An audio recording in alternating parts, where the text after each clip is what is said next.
চন্দ্ৰত অৱতৰণ কৰিলে আৰু চন্দ্ৰৰ এনে এটা কোণত অৱতৰণ কৰিলে য'ত আগতে কোনো মহাকাশযান অৱতৰণ কৰিব পৰা নাছিলে।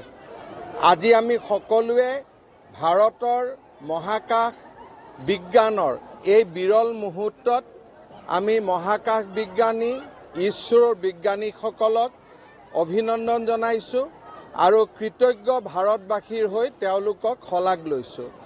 ভাৰতৰ প্ৰধানমন্ত্ৰী নৰেন্দ্ৰ মোদী ডাঙৰীয়াৰ নেতৃত্বত অমৃতকালৰ এই প্ৰভাতী মুহূৰ্তত ভাৰতে দেখুওৱা সফলতাই মই বিশ্বাস কৰোঁ বিশ্বৰ এখন বিকশিত দেশলৈ ভাৰতক ৰূপান্তৰ কৰিব।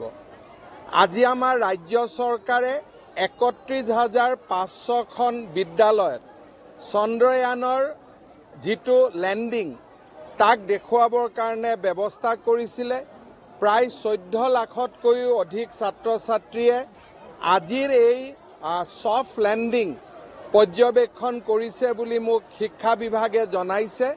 মই শিক্ষা বিভাগক ধন্যবাদ জনাইছোঁ আৰু চন্দ্ৰযানৰ ওপৰত আমি সমগ্ৰ ৰাজ্যতে অদূৰ ভৱিষ্যতে ৩খনকৈ ৰচনা প্ৰতিযোগিতাৰ আয়োজন কৰিম, যাতে ছাত্ৰ ছাত্ৰীসকলে চন্দ্ৰয়ানৰ ওপৰত নিজৰ অভিজ্ঞতা লিখিব পাৰে আৰু মহাকাশ বিজ্ঞানৰ ওপৰত তেওঁলোকৰ যিটো ধাউতি সেই ধাউতি তেওঁলোকে